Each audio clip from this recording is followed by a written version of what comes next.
Hi guys, I am Monika Singh and welcome back to target for IQ. आप सबके लिए एक मोस्ट इंपॉर्टेंट टॉपिक मैं लेके आई हूँ इंग्लिश का, जो आपका राजस्थान एपीओ, राजस्थान जुडिशरी दोनों के लिए बहुत ज़्यादा यूज़फुल रहने वाला है।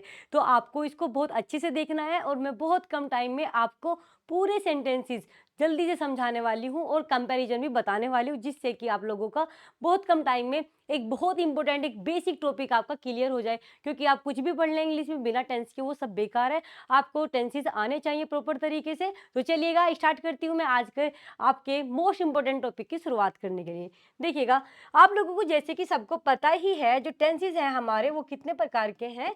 3। कितना है आपका? Present, past and future. ये तो हो गए हमारे टेंसेस।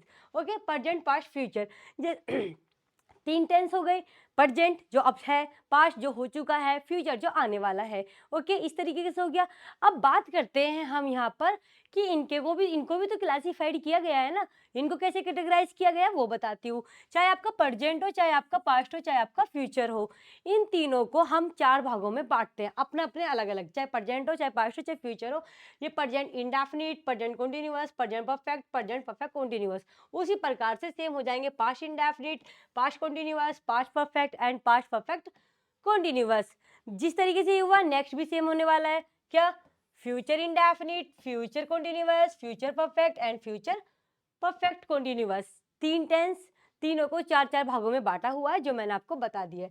और अब आपको मैंने क्या किया यहाँ पर, सिंपल सा समझाने के लिए 3 टेंस के जो एक टेंस होगा ना, तीनों का जो सेंटेंसेस होंगे वो एक साथ समझाएं। अगर प्रेजेंट का इंडेफिनिट है, फिर उसके बाद पास्ट का इंडेफिनिट है, फिर फ्यूचर का इंडेफिनिट है, उसकी क्या पहचान होगी, कैसे बनाया जाएगा, क्या स्ट्रक्चर होगा, वो मैंने एक साथ में बताया हुआ है। ओके, फिर पास्ट का कैसे होगा, पास्ट का बताया।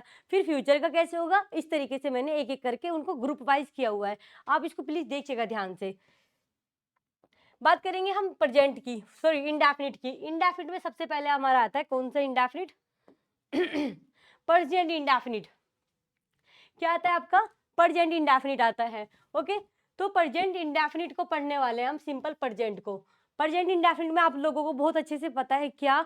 देखिएगा क्या होगा, अगर हम बात करते हैं पॉजिटिव जगह, अगर आपको यहाँ पे कहीं पे भी लिखा मिल जाए इस तरीके का, तो ये हो जाएगा पॉजिटिव। अगर इस तरीके का मिला जाए तो ये आपका हो जाएगा निगेटिव। क्या हो जाएगा? निगेटिव हो जाएगा। ओके, अगर आपने ये वाला समझ लिया जो मैं अभी समझाने वाली हूँ, तो आगे की वीडियो में आपको सेम सेम लगने वाला है। क्योंकि अगर एक बार स्ट्रक्चर समझ लिया है आप लोगों ने, तो स्ट्रक्चर सेम रहने वाला है। कुछ चीज़ें चेंज होएंगी जो मैं आपको बताती रहूंगी, बट सेम पैटर्न वही रहेगा। जो चीज़ें चेंज होगी वो मैं आपको बताती चलूंगी, इस बात का आपको ध्यान रखना है। ओके, तो देखिएगा, पॉजिटिव की बात करती हूँ मैं यहाँ पर। पॉजिटिव पॉजिटिव में सबसे पहले देखो सब्जेक्ट आएगा। वर्ब की फर्स्ट फॉर्म में क्या हो जाए, वर्ब की फर्स्ट फॉर्म होगी और ऑब्जेक्ट हो जाएगा। लेकिन कब होगा ये वर्ब की फर्स्ट फॉर्म और ऑब्जेक्ट? जब आपका क्या है, सब्जेक्ट के साथ में आई, वी, दे, यू ये सब आ रहे हैं, अथवा प्लूरल वर्ड्स आ रहे हैं, तो वर्ब की फर्स्ट फॉर्म लगेगी, उसमें कुछ भी नहीं लगेगा। ओके, उसमें कुछ भी नहीं लगेगा, ध्यान रखना। सिंपल आपका वर्ब की फर्स्ट फॉर्म आने वाली है। ये बात हो गई। इसी के अब हम आगे के पार्ट्स पढ़ लेते हैं। क्या हो जाएगा निगेटिव में? सिंपल क्या हो जाएगा, सिर्फ सब्जेक्ट के बाद डू नोट या डू नोट आएगा, क्योंकि डज नोट कहाँ आएगा वो भी मैं बताऊंगी। सिर्फ डू नोट आएगा। क्या आएगा बच्चों? डू नोट आएगा। ओके, या नो डोंट भी लिख देते हैं हम इसको। अगर हम बात करते हैं इसका निगेटिव का, तो क्या हो जाएगा? डू नोट हो जाएगा, वर्ब की फर्स्ट फॉर्म प्लस ऑब्जेक्ट हो जाएगा। क्वेश्चन अभी हम बात करते हैं इंटेरोगेटिव की। इंटेरोगेटिव में क्या हो जाएगा? डू आपका पहले आ जाएगा। ओके, सब्जेक्ट हो जाएगा, वर्ब की फर्स्ट फॉर्म हो जाएगी, प्लस ऑब्जेक्ट हो जाएगा। अगर बात करते हैं हम इसमें निगेटिव आ जाता है, तो क्या हो जाएगा? Do plus subject plus note plus verb की फर्स्ट फॉर्म प्लस ऑब्जेक्ट। आप बोलेंगे मैम डू तो आप बता रहे हैं, डज तो नहीं बताया आप लोगों ने। तो मैं पहले डू तो क्लैरिफाई कर दूं कि कहाँ लगेगा डू। डज मैं आपको आगे बताने वाली हूँ। कभी आप सोचे कि मैम डू ही बता रही, डज तो नहीं बता रही, तो डज वाला रूल भी समझाऊंगी। पहले डू वाला पढ़ेंगे, फिर डज पे आएंगे। तो देखो, डू सबसे पहले आ जाएगा। जो भी क्वेश्चन वो होते हैं यहाँ पर, हमारा कोई भी रहेगी, यहाँ पर सबसे पहले आ जाएगा, सब्जेक्ट आएगा बाद में, वर्ब की फर्स्ट फॉर्म। देखो निगेटिव में हमेशा सब्जेक्ट के बाद नोट आता है। कहाँ पे आएगा? यहाँ पर जो इंटेरोगेटिव वाले होते हैं, वो आपका सब्जेक्ट के बाद नोट आएगा, ध्यान रखना। एंड डोंट आप इस तरीके से बना सकते हैं, बट वो वाला पैटर्न देखेंगे, अब इसको रहने देंगे। ये तो हो गया हमारा वर्ब की फर्स्ट फॉर्म, जब आपके ये वर्ड्स होते हैं। कौन से? ये वाले, आई, वी, दे, यू, ये सब अगर होंगे तो आप सिंपल डू लगाएंगे, वो वर्ब की फर्स्ट फॉर्म लगाएंगे पॉजिटिव में। अगर नेगेटिव होगा तो डू नॉट लगाएंगे। लेकिन ये एस कहाँ आता है, जो दुनिया भर के टेंशन देता है बच्चों को। और ये आपका डज कहाँ पे आता है? तो जहाँ पे एस या ई एस आता है वहीं पर डज आता है। डज निगेटिव या इंटेरोगेटिव में आता है। ओके, डज किस में आएगा, या तो निगेटिव या इंटेरोगेटिव या डब्ल्यू एच फैमिली वाले वर्ड में आएगा। पॉजिटिव में हमेशा एस या ई एस आएगा। तो देखो अगर आपका सब्जेक्ट में क्या है, ही शी इट नेम एटसेट्रा ये होते हैं, तो याद रखने वाली बात है क्या, सिंगुलर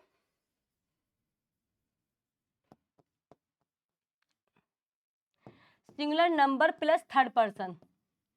जहां पर ये दो चीजें दिख जाएं आपको, सिंगुलर नंबर और थर्ड पर्सन दिख जाए, तो समझ लेना आपके प्रेजेंट इंडेफिनिट में क्या लगने वाला है, वर्ब की फर्स्ट फॉर्म में एस या ई एस लगने वाला है। या तो एस लगेगा या आपका ई एस लगेगा। ओके, एस या ई एस लगने वाला है, ध्यान रखेंगे इस चीज को। हाँ, अब जहां पर आपका ये सिंगुलर नंबर और थर्ड पर्सन पॉजिटिव में आ रहा है तो एस या एस लगेगा। लेकिन अगर यही चीज आपकी निगेटिव या इंटरोगेटिव में आएगी तो आपका जहाँ पे डू लग रहा था ना, अब वहां पे क्या लग जाएगा बच्चों, डज लग जाएगा। ओके, वहां पे आपका डज लग जाएगा, इस तरीके से आपका डज लग जाएगा वहां पर, जैसे कि लिखा है सब्जेक्ट, और अगर नोट आएगा तो डज के बाद आएगा। सिंपल सी बात है, क्या हो जाएगा, डज नोट हो जाएगा। एंड क्वेश्चन वर्ड्स होंगे तो अगर इंटेरोगेटिव होगा, इंटेरोगेटिव में आपका डू डज वॉज वर्ड जो भी कुछ आता है वो सबसे पहले आ जाएगा, बस इतना ध्यान रखना। और अगर इसमें भी डब्ल्यू एच फैमिली वर्ड आएंगे तो W H family do does से भी पहले आ जाएगी, उनसे भी पहले आ जाएगी। सेम पैटर्न ऐसी रहने वाला, इस तरीके से आपको समझना है। इसमें टाइम लगना है, अदरवाइज आगे तो आप चीजें आराम से कर पाएंगे, आराम से। सब्जेक्ट हो जाएगा, नोट हो जाएगा, वर्ब की फर्स्ट फॉर्म प्लस आपका ऑब्जेक्ट हो जाएगा। बात है क्लियर, यहाँ तक आगे बढ़ेंगे। ये तो हो गया हमारे प्रेजेंट का सेम स्ट्रक्चर। अब हम इससे बात करेंगे पास्ट में। पास्ट में आपको बस एक बहुत इंपॉर्टेंट बात याद रखनी है, जब भी सिंपल पास्ट होगा उसके इनडेफिनिट में सिर्फ सेकंड फॉर्म आती है वर्ब की, उसमें और कुछ नहीं आता, वर्ब की सेकंड फॉर्म आएगी। जहां सेकंड फॉर्म आ जाए समझ लेना वो पास्ट है। बहुत सिंपल स्ट्रक्चर है, वर्ब की सेकंड फॉर्म देखो यहाँ पे लिखा हुआ है। और एक बात ध्यान रखना, सिंपल पास्ट में तो ऐसे आ रहा है, लेकिन अगर उसका निगेटिव है ना पास्ट का तो डिड नोट आएगा। और डिड नोट के साथ कैसी फॉर्म आएगी, फर्स्ट या सेकंड, बताइए। फर्स्ट फॉर्म आती है। डिड नोट के साथ में, डिड के साथ में कभी भी सेकंड फॉर्म नहीं आती है। अगर आपको कहीं लिखा हो डिड नोट हो या डिड कहीं पे भी लिखा होगा तो आप वहां पर फर्स्ट फॉर्म लगाएंगे, फर्स्ट फॉर्म लगाएंगे ना कि सेकंड फॉर्म। सेकंड फॉर्म नहीं लगाएंगे, फर्स्ट फॉर्म लगाएंगे। ओके, क्या लगाएंगे, फर्स्ट फॉर्म लगाएंगे ना कि सेकंड फॉर्म। फर्स्ट लगेगी, सेकंड आपकी नहीं लगेगी, ध्यान रखना इस बात का। क्लियर बात है, फर्स्ट फॉर्म लगाएंगे डू के साथ में, डिड के साथ में। लेकिन डिड नहीं है तो सिंपल पास्ट में वर्ब की सेकंड फॉर्म लगेगी। एंड वो सब कुछ सेम स्ट्रक्चर वही है जो मैंने आपको बताया है। जो अगर निगेटिव का हो जाएगा तो क्या हो जाएगा, डिड पहले आ जाएगा। सॉरी, इंटरोगेटिव वाले की बात कर रही हूँ, डिड पहले आ जाएगा, फिर सब्जेक्ट आ जाएगा, फिर नोट आ जाएगा, फिर वर्ब की फर्स्ट फॉर्म प्लस ऑब्जेक्ट, इस तरीके से आप बना दोगे। ये हो गया हमारा सिंपल पास्ट। और फ्यूचर तो इससे भी सिंपल है। फ्यूचर में कुछ भी ज़्यादा आपको चेंज नहीं रखना है, बस आपको विल और शैल का ध्यान रखना है। क्या हो जाएगा, पॉजिटिव में क्या हो जाएगा, सब्जेक्ट हो जाएगा, विल शैल हो जाएगा, और वर्ब की फर्स्ट फॉर्म उसके साथ आती है, सिंपल ऑब्जेक्ट हो जाएगा। बात करेंगे हम इसके निगेटिव की, तो जब निगेटिव होगा तो सब्जेक्ट के बाद विल शैल तो आता ही है, उसके साथ बाद में नोट लग जाएगा। इस तरीके से आपको बनाना है। और अगर इसी का क्वेश्चन मार्क वाला हो जाएगा, इंटरोगेटिव वाला हो जाएगा, तो विल शैल पहले आ जाएंगे। ये अभी छोड़ो, आप इसको मैं बताती हूँ। यहाँ पे सब्जेक्ट शैल विल वर्ब की फर्स्ट फॉर्म, इसके बाद आपका नोट आ जाएगा। और अगर हम बात करते हैं क्वेश्चन वाले में, ये सबसे पहले आ जाता है। और इसी का निगेटिव होगा तो सेम स्ट्रक्चर रहेगा, बस क्या हो जाएगा, नोट पहले, नोट बाद में आएगा सब्जेक्ट के। इस तरीके याद रखना। और डब्ल्यू एच फैमिली वाले वर्ड्स है तो वो डब्ल्यू एच पहले आ जाएगा, और शैल विल सब सेम रहेगा, शैल हो चाहे विल हो प्लस सब्जेक्ट हो जाएगा, और आपका एज इट इज वर्ब की फर्स्ट फॉर्म प्लस ऑब्जेक्ट, इस तरीके से आगे कंटिन्यू रहेगा। मैं बिल्कुल करेक्ट, मतलब आप लोग इसको बिल्कुल समझ सकते हैं कि बहुत मेन चीज आपको बताई जा रही है, कि जिससे कि आप लोगों को चीजें एकदम रिवाइज भी हो जाए और क्लियर भी हो जाए। ये तो मैंने आपको पढ़ा दिया है प्रेजेंट हो, पास्ट हो, फ्यूचर, तीनों का इंडेफिनिट। इंडेफिनिट के बाद कॉन्टिन्यूअस आएगा, तो चलिए कॉन्टिन्यूअस की तरफ बढ़ेंगे। सबसे पहले प्रेजेंट कॉन्टिन्यूअस देखेंगे, तो प्रेजेंट कॉन्टिन्यूअस में क्या आता है, इज आर एम, और वर्ब की फोर्थ फॉर्म बोल देते हैं इसको, यानी कि वर्ब की फर्स्ट फॉर्म में आईएनजी। तो क्या हो जाएगा, इज आर एम, वर्ब की फर्स्ट फॉर्म में आईएनजी। और कुछ आपको करना नहीं है, सिंपल नोट आएगा। ओके, नोट आएगा और कुछ इसमें करना नहीं है। क्वेश्चन वाले में इज आर एम पहले आ जाएगा, और उसके बाद अगर निगेटिव होगा तो नोट सब्जेक्ट के बाद आ जाएगा। इज एम आर, इज जो होता है वो हमारा सिंगुलर के लिए यूज होता है, एम आई के साथ यूज होता है। आर हमारा प्लूरल के साथ होता है। उसी तरीके से पास्ट कंटिन्यूअस में देखेंगे हम, पास्ट कॉन्टिन्यूअस में वॉज वर आ जाता है। वॉज सिंगुलर के लिए यूज होगा और हमारा वर किसके लिए यूज होगा, प्लूरल के लिए यूज हो जाएगा। ओके, इस तरीके से हमें पास्ट का ध्यान रखना, और कुछ चेंज नहीं हो रहा, वर्ब की फर्स्ट फॉर्म में आईएनजी लगनी है। सब में जितना भी कॉन्टिन्यूअस रहेगा ध्यान रख लेना, चाहे इज आर एम हो, वाज वर हो, विल बी शैल बी हो, उसमें वर्ब की फर्स्ट फॉर्म में आईएनजी आएगी, बस ध्यान रखना। सेकंड फॉर्म थर्ड फॉर्म कोई इसके साथ में नहीं आती है। कॉन्टिन्यूअस कहाँ भी मिल जाए, चाहे वो कोई सी भी टेंस का क्यों ना हो, आप क्या लगाएंगे, वर्ब की फर्स्ट फॉर्म में आईएनजी। इतनी आपको पहचान करनी है। ओके, बस ये देख लेना कि इस प्रेजेंट का है, ये पास्ट का है या फ्यूचर का है। ओके, बात करेंगे फ्यूचर में। फ्यूचर में बस शैल भी हो जाएगा या विल भी हो जाएगा, और कुछ नहीं ध्यान करना है, और सेम स्ट्रक्चर रहने वाला है। बस जहाँ पर इज आर एम पढ़ रहे थे, वॉज वर पढ़ रहे थे, अब वो हमारा क्या हो जाएगा, वो अब हमारा शैल विल बी, वो विल बी या शैल बी हो जाएगा। ओके, अगर नोट हो जाएगा तो कैसे हो जाएगा, shall will not be. Okay, be हो जाएगा यहाँ पर, shall will not be. Verb की फर्स्ट फॉर्म बी आएगा यहाँ पर नोट के बाद। ओके, नो वर्ब की फर्स्ट फॉर्म प्लस आईएनजी सब कुछ हो जाएगा, और कुछ भी नहीं है जो मैं बता के आ चुकी हूँ। क्वेश्चन वर्ड्स में जो क्वेश्चन वाले जो होते हैं, इंटरोगेटिव जो होते हैं, उसमें आपका विल शैल पहले आ जाएगा, बात खत्म। एंड सेम स्ट्रक्चर रहेगा, सब्जेक्ट रहेगा, और आपका अगर निगेटिव है तो नोट आ जाएगा, फिर बी हो जाएगा, वर्ब की फर्स्ट फॉर्म में आईएनजी हो जाएगी। ये आपको इस तरीके से आपके सेंटेंस क्लियर होने चाहिए। पूरे टेंस का स्ट्रक्चर आपके माइंड में फ्रेम होना चाहिए। टेंस एंड उसके जो क्लासिफाइड किया गया है ना फोर पार्ट्स में, उसको भी क्या इंटेरोगेटिव है, चाहे क्या निगेटिव स्ट्रक्चर है, क्या आपका पॉजिटिव स्ट्रक्चर है, सबके आपको क्लियर होने चाहिए। स्ट्रक्चर ही आपका मेन चीज होती है। देखो, प्रेजेंट इंडेफिनिट मतलब इंडेफिनिट तीनों का पढ़ लिया हमने, कॉन्टिन्यूअस पढ़ लिया है। कॉन्टिन्यूअस के बाद क्या आता है, क्या करेंगे हम कॉन्टिन्यूअस के बाद, परफेक्ट पढ़ने वाले हैं, चाहे वो हमारा प्रेजेंट का हो, चाहे वो हमारा पास्ट का हो। अब मैं आपको पढ़ाने वाली हूँ कौन सा, परफेक्ट। ओके, परफेक्ट टेंस पढ़ेंगे। परफेक्ट में हम कौन सा पढ़ने वाले हैं, प्रेजेंट परफेक्ट। प्रेजेंट परफेक्ट में सिंपल सी बात है, हैज है वो हो जाएगा। ओके, और अगर पास्ट होगा तो इसमें कुछ ही चेंज नहीं करना है, सेम रहने वाली चीजें हैं, बस ध्यान रखना। अगर प्रेजेंट परफेक्ट है तो हैज है, और अगर पास्ट है तो हैड।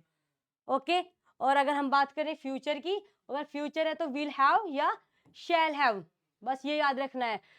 इन चीज हो जाएगी क्या, हैज हैव, हैज आएगा या हैव आएगा, या फिर पास्ट है तो हैड आएगा, फ्यूचर है तो विल हैव या शैल हैव आएगा। और परफेक्ट में एक बात याद रखेंगे, जैसे कंटिन्यूअस में वर्ब की फर्स्ट फॉर्म में आईएनजी लगा रहे थे ना, इसमें क्या आएगा, चाहे हैड हो, चाहे हैज हैव हो, चाहे विल हैव शैल हो, सब में थर्ड फॉर्म आती है। वर्ब की कौन सी फॉर्म आती है बच्चों, थर्ड फॉर्म आती है, ध्यान रखेंगे। परफेक्ट की अगर हम बात करते हैं, परफेक्ट में हमारा वर्ब की थर्ड फॉर्म आती है, ध्यान रखेंगे कौन सी फॉर्म आती है। चाहे आपके यहाँ पर हैज, ध्यान रखना, चाहे आपका हैज हो, चाहे आपका हैव हो, चाहे आपका हैड हो, जहां पे भी ये लगेंगे, या फिर आपका will have, shall have, perfect वाले तीनों हो गए ना यहाँ पर। इनमें तीनों के साथ में क्या लगने वाला है, वर्ब की आपकी थर्ड फॉर्म लगने वाली है परफेक्ट में। ओके, वर्ब की थर्ड फॉर्म प्लस ऑब्जेक्ट, इस तरीके का यहाँ सारा ये हो जाएगा परफेक्ट में। ओके, ध्यान रखेंगे। देखो, हैज जो आता है सिंगुलर के साथ में आता है, और हैव हमारा प्लूरल के साथ में आता है। लेकिन हैड जो होता है, हैड हमारा चाहे सिंगुलर हो चाहे प्लूरल हो, सबके साथ में सेम आता है। विल हैव शैल हैव, जैसे कि आईवी के साथ में शैल हैव आएगा, अदरवाइज और सबके साथ में विल हैव आने वाला है। विल हैव ही यूज होता है। बहुत बेसिक चीजें पढ़ रहे हैं। स्ट्रक्चर देखो, इसका समझ लो, सबका सेम सेम है। ओके, प्रेजेंट का बता देती हूँ पहले। पॉजिटिव में सब्जेक्ट हो जाएगा, हैज हैव हो जाएगा, वर्ब की थर्ड फॉर्म हो जाएगी, प्लस आपका ऑब्जेक्ट हो जाएगा। अगर निगेटिव होगा तो सब्जेक्ट आएगा, हैज हैव आएगा, कोई सा भी एक चीज जो भी आपका सब्जेक्ट अकॉर्डिंग है वहां पर, और फिर उसके बाद नोट आने वाला है। ओके, बात करेंगे नेक्स्ट यहाँ पर आगे की। अगर क्वेश्चन वर्ड्स वाले हैं, इंटरोगेटिव है, तो वो क्वेश्चन वर्ड आपका वो क्या है, हैव या हैज आपका पहले आ जाएगा, फिर सब्जेक्ट आ जाएगा, फिर आपकी वर्ब हो जाएगी। लेकिन इसमें भी निगेटिव है तो क्वेश्चन आपका क्वेश्चन वर्ड पहले आ जाएगा, यानी कि जो आपका हैज हैव है वो पहले आ जाएगा, फिर आपका सब्जेक्ट हो जाएगा, फिर आपका नोट होगा, फिर वर्ब की थर्ड फॉर्म प्लस ऑब्जेक्ट, इस तरीके का स्ट्रक्चर हो जाएगा जो हम यहाँ पर देख चुके हैं। ओके, इस तरीके से यहाँ पर स्ट्रक्चर बन जाएगी। ओके, हैजेंट और हैवेंट हम इस तरीके से भी लिख देते हैं। अगर आप इस तरीके से लिख रहे हैं ना, या तो आप लिखेंगे हैज हैव, उसके बाद नोट आएगा, तो यहाँ पर इस तरीके से बाद में सब्जेक्ट के बाद नोट आता है। लेकिन अगर आप चाहते हैं कि मैं एक साथ ही लिखूं, तो आप क्या कर सकते हैं, हैवेंट या हैजेंट, वो पहले लिख सकते हैं। ऐसे हेड नोट के साथ भी हो सकता है, हेड एंड एक साथ हो सकता है, फिर सब्जेक्ट के बाद नोट लगाने की जरूरत नहीं पड़ती, वो पहले ही आ जाता है यहाँ पर। बात है क्लियर? उसी तरीके से यहाँ पर हो जाएगा, सब्जेक्ट के बाद हेड, और कुछ नहीं है, सेम वही स्ट्रक्चर है जो मैं आपको इसमें बताई हूँ। बस क्या चीज़ हो रही है, वहाँ हैज़ हैव है, यहाँ पे हैड है, और उसमें विल हैव या शैल हैव है, बस ये चीज़ चेंज होनी परफेक्ट में, स्ट्रक्चर सेम रहने वाला है, सेम स्ट्रक्चर है। अब हम पढ़ने वाले हैं बहुत इंपॉर्टेंट टेंस, जिसमें बच्चों को बहुत कन्फ्यूजन रहता है, परफेक्ट कॉन्टिन्यूअस, चाहे वो प्रेजेंट का हो, चाहे वो पास्ट का हो, चाहे आपके फ्यूचर का हो। तो परफेक्ट कॉन्टिन्यूअस पढ़ाने वाली हूँ। आप कहेंगे परफेक्ट में और परफेक्ट कॉन्टिन्यूअस में, सॉरी, कॉन्टिन्यूअस में और परफेक्ट कॉन्टिन्यूअस में क्या टाइम, क्या क्या डिफरेंस होता है? तो ज़्यादा कुछ नहीं देखना आपको, जो चीज़ कंटिन्यू रहती है वो कंटिन्यूअस में आती है, चाहे वो हमारा कोई सा भी टेंस हो सकता है, प्रेजेंट, पास्ट, फ्यूचर का। लेकिन अगर किसी काम को कंटिन्यू हुए, कोई टाइम दिया हुआ होता है, ड्यूरेशन दिया होता है, पॉइंट ऑफ टाइम दिया होता है, दो चीज आती है, बता देती हूँ मैं आपको कंटिन्यूअस में।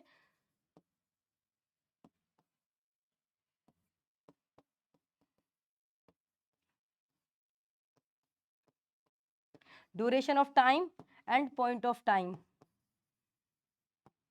ड्यूरेशन ऑफ टाइम दिया होता है, या आपका परफेक्ट कॉन्टिन्यूअस की बात कर रही हूँ मैं आपके, किसमें? परफेक्ट कॉन्टिन्यूअस में। परफेक्ट कॉन्टिन्यूअस में दो बात होती है, या तो ड्यूरेशन ऑफ टाइम होता है या पॉइंट ऑफ टाइम होता है। ओके, पॉइंट ऑफ टाइम होता है। तो जब ड्यूरेशन ऑफ टाइम के लिए आप लगाएंगे तो फोर लगाएंगे, एंड किसी पॉइंट ऑफ टाइम के लिए लगाएंगे तो आप क्या लगाएंगे वहां पर? सिंस लगाएंगे, SINC, सिंस लगाएंगे। देखो, सिंस लगाएंगे तो जहां पर कोई पॉइंट ऑफ टाइम होता है ना, डायरेक्ट किसी पॉइंट को इंडिकेट किया जाता है, तो वहां पर हम सिंस लगाते हैं। और जो किसी अवधि की बात करें, 4 घंटे से, 2 दिन से, 2 महीने से, 2 साल से, एक ड्यूरेशन की बात की जाती है, तो वहां पर आप फोर लगाते हो। यानी कि जिसको आप बोलते हैं सर्टेन टाइम, अनसर्टेन टाइम, आप इसको एग्जैक्ट याद रखना, जो कोई एक ड्यूरेशन की बात हो रही है, सेंचुरी हुआ, कुछ भी हुआ, वो ड्यूरेशन की बात है, तो वहां पे फोर लगेगा। लेकिन किसी पॉइंट को इंडिकेट करके तब से बात बताई जा रही है, किसी टाइम को, किसी डे को, किसी सन को, जहाँ पे भी बता रखिए वहां पर आपका सिंस लगता है। ये बात हो गई। तो ये हमारा क्या होता है, जो भी आपका कॉन्टिन्यूअस होता है और परफेक्ट कॉन्टिन्यूअस होता है, उसमें परफेक्ट कॉन्टिन्यूअस को डिफरेंट इसलिए बनाते हैं क्योंकि उसमें टाइम दिया होता है कि कब से वो काम कंटिन्यू हो रहा है। इस चीज को देखेंगे यहाँ पर, समझ में आई?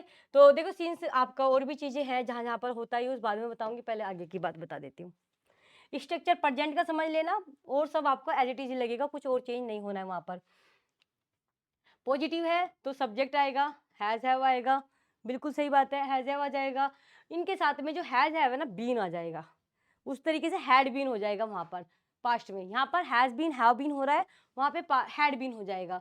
वर्ब की फर्स्ट फॉर्म में आईएनजी ऑब्जेक्ट हो जाएगा, और सिंस फोर लग जाएगा, जो अभी आपका टाइम दिया होगा वो टाइम आ जाएगा कि तब से यहाँ पे। ओके, निगेटिव में क्या हो जाएगा, तो जो हैज हैव है ना, उनके बाद नोट आ जाएगा, और बीन से पहले नोट आ जाएगा। Has have been, has been, have been पढ़ाया था ना, तो अगर हैज बीन है तो हैज नॉट बीन हो जाएगा, अगर हैव बीन है तो हैव नॉट बीन हो जाएगा निगेटिव में। यानी हैव और बीन के बीच में नोट आता है। देखो क्या आ रहा है, नोट आ रहा है, हैज हैव के इधर और ये इधर है, दोनों के बीच में आ रहा है। ऐसे यहाँ पर या तो आप हैजंट हैवेंट भी एक साथ लिख सकते हैं, फिर बीन लिख सकते हैं। ओके, यही सेम स्ट्रक्चर है, हैज हैव पहले आ जाएगा, फिर सब्जेक्ट हो जाएगा, फिर बीन। और अगर हम वर्ब की फर्स्ट फॉर्म, सेम स्ट्रक्चर वही रहने वाला है।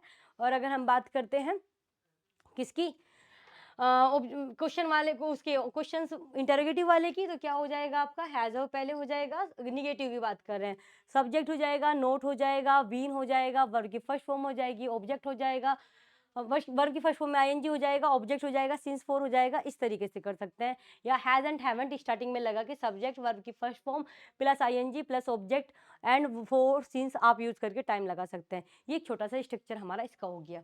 ओके, सीन्स फोर मैंने आपको बता ही दिया था। सीन्स जो लगता है एक पर्टिकुलर टाइम को लेकर के लगता है, चाहे आपका डे हो।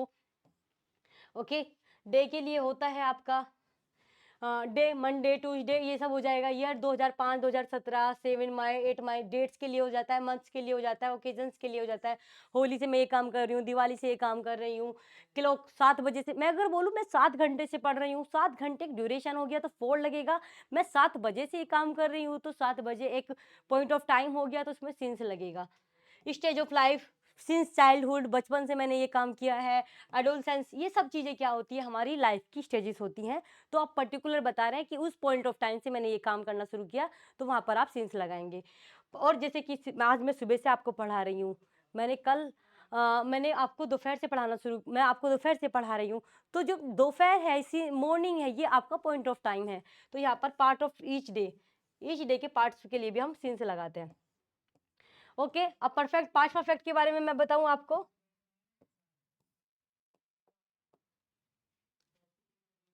सब्जेक्ट हो गया, हैड बीन हो गया, कुछ बताया था ना वहाँ पे हैज़ हैव था, यहाँ पर हैड हो जाएगा। Okay, has have, had been और सब सेम स्ट्रक्चर रहने वाला है, बस हैड नॉट हो जाएगा। आपका क्या हो जाएगा, हैड सब्जेक्ट बीन, अगर हम बात करेंगे इसी में निगेटिव है तो नोट पहले आ जाएगा बस, बीन से। ओके, सब्जेक्ट के बाद। एंड इसको हैडंट एक साथ भी लिख सकते हैं और ऐसे भी बना सकते हैं। और शैल विल हैव के साथ में बीन हो जाएगा, या तो शैल हैव बीन आएगा, आई और वी के साथ शैल हैव बीन हो जाएगा, अगर वैसे है तो विल हैव बीन हो जाएगा। ओके, और सब सेम स्ट्रक्चर रहने वाला है, उसमें कुछ नहीं है। इसलिए बोला था एक टेंस का स्ट्रक्चर याद कर लो, आगे का आपका ऑटोमेटिक होने वाला है। अब उसी हिसाब से बनाएंगे, उसके पॉजिटिव, उसके नेगेटिव, उसके interrogative, first and second type जो भी होते हैं वो सब आप इस तरीके से बना सकते हैं। अगर बात करते हैं तो ये वाला स्ट्रक्चर हो जाएगा। Last subject shall will have been हो जाएगा। अगर नोट की बात कर रहे हैं तो शैल विल हैव से पहले नोट आ जाएगा। नोट वर्ब की फर्स्ट फॉर्म में ING plus object plus for, since for and object, वो टाइम हो जाएगा। इस तरीके से आप इसको तैयार कर सकते हैं। एंड लास्ट है आपका विल शैल पहले आ जाएगा, सब्जेक्ट एंड नोट हो जाएगा। बस इस तरीके से आप अपने स्ट्रक्चर को बना सकते हैं। सेम स्ट्रक्चर है और कोई चेंज नहीं होना है। इंटरोगेटिव में पहले आ जाता है, सेम स्ट्रक्चर वही रहता है, बस इस आपको देखना है। ओके, तो मैंने बहुत कम टाइम में आपको जो भी मेन स्ट्रक्चर था प्रेजेंट पास्ट फ्यूचर का वो बता दिया है। और राजस्थान एपी और जुडिशरी के लिए मैंने स्पेशल कोर्स चलाया हुआ है इंग्लिश का, आप हमारे कोर्स को ज्वाइन कर सकते हैं, जिसमें आपको लाइव क्लासेस, रिकॉर्डेड क्लासेस भी मिलेगी। एंड लाइव क्लासेस में सारी डाउट्स का सॉल्यूशंस भी होगा, और जो भी कोई डाउट्स होंगे वो भी सोल्व कराए जाएंगे। और बहुत कम फीस में ये कोर्स चलाया हुआ है, आप ज्वाइन कर सकते हो।